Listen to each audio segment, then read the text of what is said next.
There's probably a fucking open mic I can go to down the street. Let's see how you look at an orange jumpsuit first. Launch space, astronaut education, astronaut in training, NASA. This is 2004. It immediately goes to something. This job doesn't exist anymore. Didn't that dude from fucking NSYNC want to be an astronaut? That's one of the dangers of being in a boy band, you know, that's super successful, is you could just never recapture those heights again. To the point that you're actually willing to get into something. Did he want to go to Mars? At some point that has to happen. You know, if we can never stomp out this COVID, I think that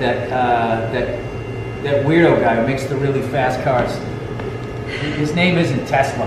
The guy with the laminated face. Elon Musk. Elon Musk. That guy should make that thing. And what you do is you get a bunch of people who refuse to wear masks, right? And then you just stick them on it. And you send them out to Mars. There you go. It doesn't have to go to Mars. It really only has to go 100 feet in the air, and then you just shut off the thrusters and you just let it fall, right? It saves you. Wait a minute. I think I'm onto something. Then that would save you all this fucking money while trying to kill all of these people. Because I think that's what I've learned in this, during this whole pandemic. Is that there's a virus out there killing people, and then we need to kill the virus or let it die off, and then we also need to kill the people that are not respecting that you can kill others, right? Is that how it works? I don't fucking know, people. That is the loudest. What is that fucking? Oh, is that the lights? Is that the? It's got to be the lights. I don't know what that humming sound of the lights. The cancerous lights that I'm sitting underneath. Anyways, let me go back to the internet. You are not connected. Okay, fine. Oh, did you see Woodrow Wilson? That's in the news. Woodrow Wilson at Princeton University. They're saying we don't want this guy. Like, I think they named the cafeteria after him. The Woodrow Wilson fucking cafeteria and juice bar. They named it after him. And everybody's saying the guy was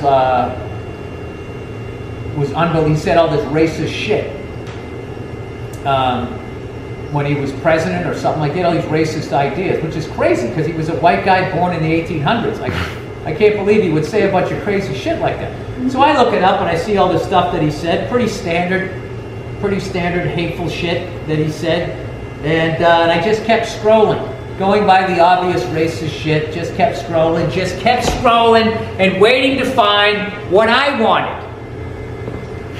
I'm playing to the camera right now for those of you listening at home. I wanted to find what I wanted to find on that fucking thing. I wanted to see, where's the shit about what canceled him over the standard white guy racist shit that he said 100 years ago? But what about the Federal Reserve Act? That oppressed all people. His hatred was just with one segment. His fucking Federal Reserve thing, that touches all of us. So anyways, so there you go. So what we're going to do is we're going to take his name off the cafeteria. All right?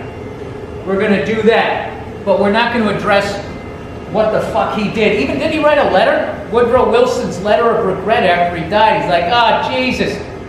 You know? I shouldn't have done that. I think everybody was away on like Christmas Eve or some shit. That's the way it's told. And then, you know, there was like 9 people there who all promised. What can you give somebody back then? A motorcycle with white tires? We'll give you that and a horse. And I don't know, a bale of cotton? What the fuck would you, what was a gift back then? I'll give you an itchy wool suit and a team of horses. If you put this fucking thing in, that's kind of like what happened. I have no idea. I can't say this. I don't want to, I'm trying not to do comic on comic fucking trashes here. But I don't want to do a show right now. I don't want to do a show until this shit is gone, the COVID's gone. But I already have a joke if you do a show. How was your show? I killed 4 old people and 1 guy with asthma. I'm kidding. Whatever. I'm on stage. There's got to be a joke here. And by the way, people, I am wearing one of my favorite stand-up shirts. I've worn this thing a lot. I think I've worn it on Conan. This shirt will not fucking quit. This show can take the road, okay? Unlike a lot of these soft fucking people out here right now that just can't fucking handle any sort of breeze that messes up their bangs, this shirt is old school tough. I'm not saying it agrees with Woodrow Wilson. I don't mean that kind of old school. I mean the kind of old school toughness that made this country great. That made people get on a boat and come over here and ignore the fact that there was already people here. And claim that you discovered it, right? Talking about that level of toughness. This is the kind of shirt that you could put measles in and hand to indigenous people. Someone will take that seriously. Somebody at the Measles Foundation. Actually measles still kill over 5.9 million people a year, and for some reason that doesn't get any traction. All right, what else did I want to talk about? Yeah, I've been listening to a lot of Billy Joel. I don't know why. I saw him on Howard Stern, and he just fucking blew me away, you know? When you actually see a true musician by himself with just his instrument, and he's still crushing it, you know? And even then he was going, it's like, fucking 9 in the morning, my voice is tired. The guy absolutely killed it. And I've been listening to a bunch of that shit. Some of the stuff you guys suggested to me, that woman who goes by her, H period, E period, R period. I don't know what that stands for. Forgive me. I bet if there was a guy, you'd know exactly what it stood for. Been listening to that. I listened to the new Lamb of God, which has part Chris Adler on it and part the new drummer, whoever that is. Really enjoyed that album. And other than that, I'm not doing shit.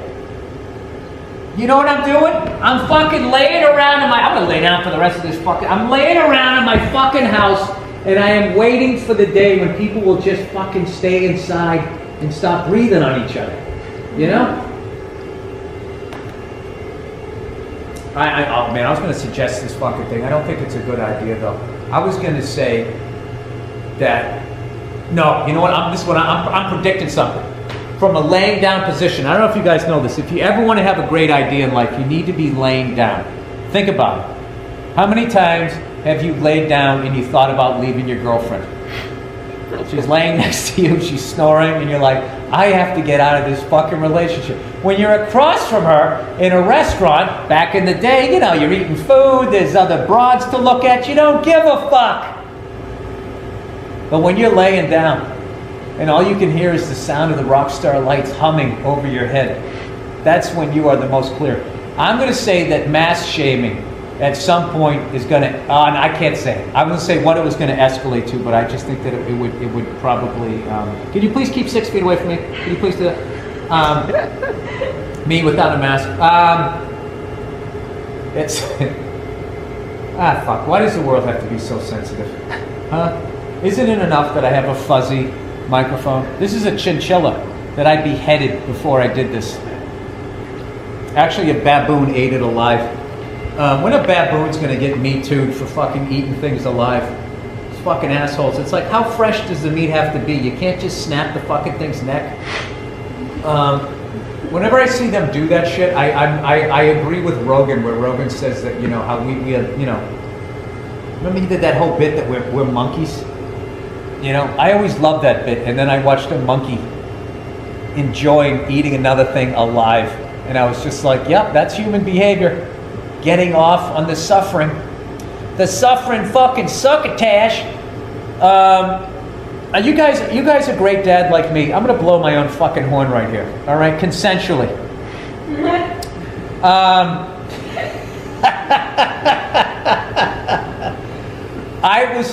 This morning I made my daughter and my wife. I made it what's known as a Dutch baby. I call it a Dutch baby because I don't want to call it a German pancake, because I'm actually part German, and I don't want anybody to take little snippets of this, and then all of a sudden I'm aligned with Hitler. It's actually a German pancake. We'll call it a Dutch baby, right? But does that make me sound like a predator? I don't know.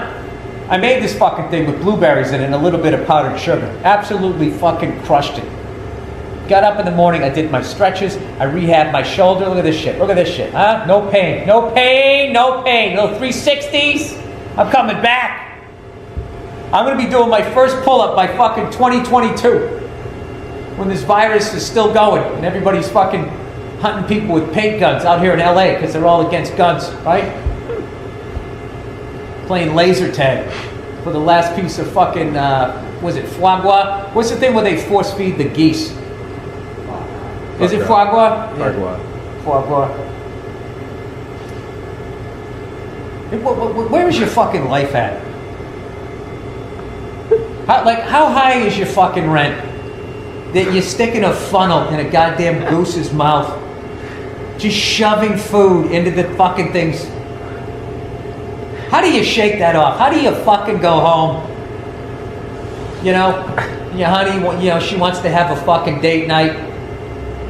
Or you're in an alternative lifestyle. Let's be respectful here. Or your boyfriend, or they, right? They want to watch. What was that? What was that fucking show that they had? Transcontinental.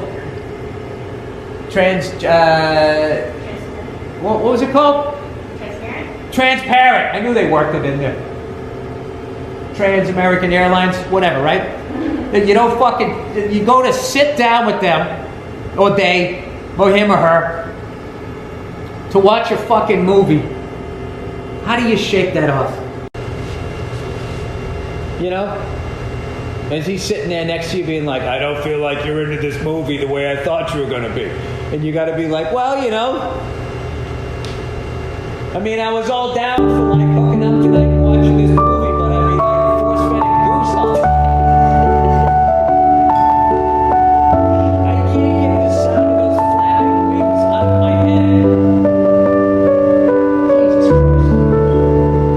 I mean, that's something to be proud of. You know, see that bumper sticker right next to my son's a fucking, my son's with a D for this, whatever the fuck he's gonna get sick. That's always next to some soccer ball fucking bumper sticker. My son force-fed a goose today, and oh boy, we can't wait to fucking eat that thing in a month. It started with peasants so that they could fatten up the liver because they needed more food out of that one goose.